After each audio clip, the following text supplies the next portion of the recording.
So after losing the first match, Kendo has decided to play the second game on GSL Daybreak, 2-player map, big map. Spawning in the top right-hand position, we do have Kendo, again playing as a pink Protoss. And down on the bottom left, we have Leafy as the red Protoss again. So this is a much, much bigger map than Antigua. Yes. So I expect to see them fast expand again, kind of now that we have an idea of how they play. Yeah, exactly.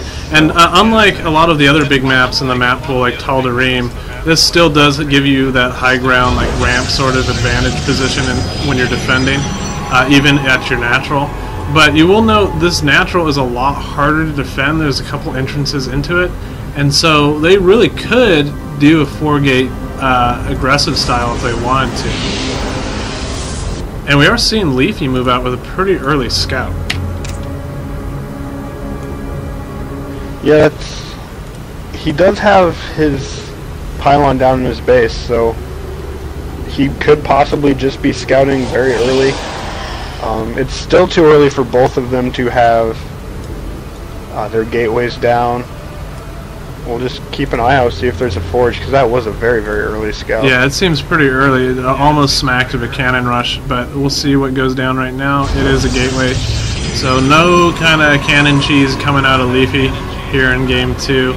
You know, and that would have been actually a pretty smart move in some ways. He's already gone up a game, and so you can try to do something a little riskier, a little cheesier if you want to try to get the cheap and easy sort of win. Having a little probe battle here in the middle. Who's going to win? Who's going to win? Looks like Kendo does win. And Kendo takes the worker advantage. Yeah. So, gate and gas down for both players. Kendo's gas is quite a bit further ahead. But we're just, like I said, we're still going to have to just kind of wait and see what builds these guys reveal in the next few minutes. Cyber down for both players. Right, we see Leafy's gas finishing up now, forgetting to put guys in it right away. There they go. So he will be a little bit behind again on gas from Kendo.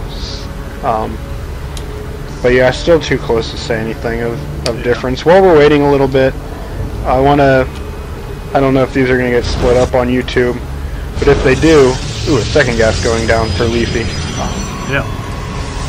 I want to shout out to our sponsors again, Quick Tech Computers, especially Greenfield's Pancake House, Champions Fun Center, and Da Vinci's Pizza. You were trying to say trouble saying sort Da Vinci's there. I was wondering if you're trying to go for some sort of accent there or something. But no, just as I started saying Da Vinci's, like my head instantly went, chicken Alfredo, and then it started arguing like, no man, you have to finish casting these games and then you can get pasta. fair enough. And it made me say it in some weird Italian accent. I like it. I like it. So Robo Bay going down actually pretty early for Kendo, so he's doing like a 2-gate Robo sort of opener. And oh, Leafy not sure what he wants to do there quite yet. Throwing down 2 gates, had a 4th down and canceled it.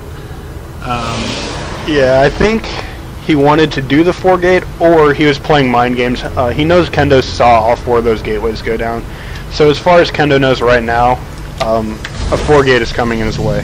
Ah, very good. Which he would actually be fine to hold off with this, getting this Robo, so yeah, he's completely okay.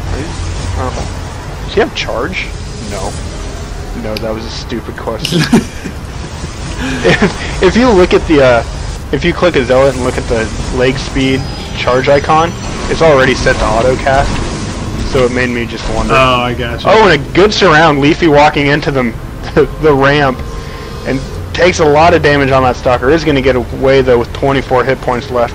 Walked right into being surrounded by those Zealots. Yeah, kind of interesting. A lot of Zealots coming out. Kendo opting for a lot of Zealots, not a single Stalker out right now, which is actually kind of dangerous because if Leafy were to push with a few Stalkers and Zealots, he'd be able to kite you know, the Zealots around and have a huge Stalker advantage, and a good amount of micro could actually tip that battle in his favor.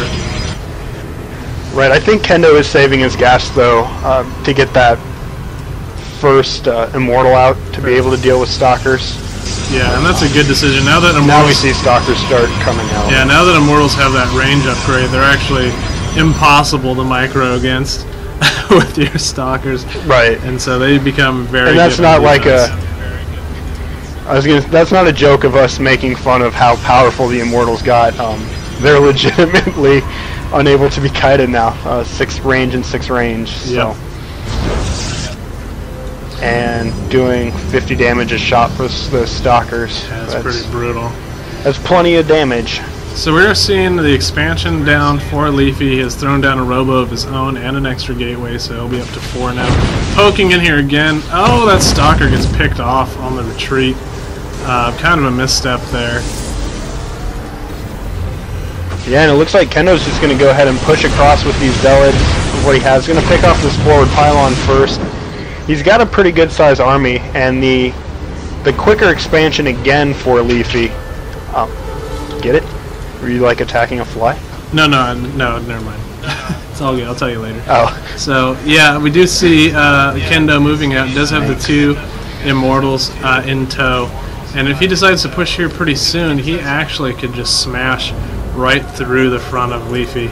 Leafy's starting to get Immortals of his own out, but he's going to have to chrono those out or something if he's going to keep up and not just get completely outmassed.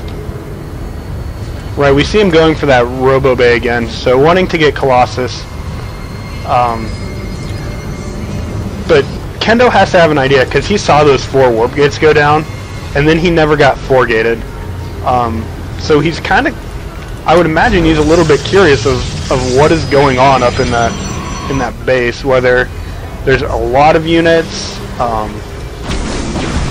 or if he expanded and didn't make units but had 4 gates. It looks like he's opting to take down these rocks for some reason. But Leafy does see this going down, has pulled back, looked like he was thinking about moving out there for a second, so he's aware now that the army is on his doorstep. And here it looks like we're going to see an engagement. These armies within inches of each other actually can't see each other. There we go. Leafy has an observer out, so he sees everything right now. And it wouldn't be, well, I don't know what he can do here. There we go, just waiting for that last Immortal to come in. And Kendo's going to go ahead and attack, and he does just have a huge advantage here. But the force fields coming down, pretty good force fields by Leafy, making those Immortals dance in the back. So Kendo is going to have to back up a little bit. But it looks like Kendo may just have too much stuff. That probe getting in the battle. Yeah, it seems like Leafy just always has 1 probe hotkeyed in with his army. Just kind of odd, but it does look like Kendo's Trying Immortals. to get that hero. Yeah, Kendo's Immortals just punching right in the faces of his Stalkers, just taking them out, Falcon Punch style. Yeah. A bunch of reinforcing Zealots in tow, and wait a second. There's the GG. Do Immortals have 2 shots at the same time? No, they don't. They don't? They're just doing the one but shooting out of 2 guns? Yeah. Yeah, it doesn't make any sense. Okay. Alright. There's a GG by Leafy, so we'll be heading into Game 3 now. Leafy will choose the final map. So, we'll be right back.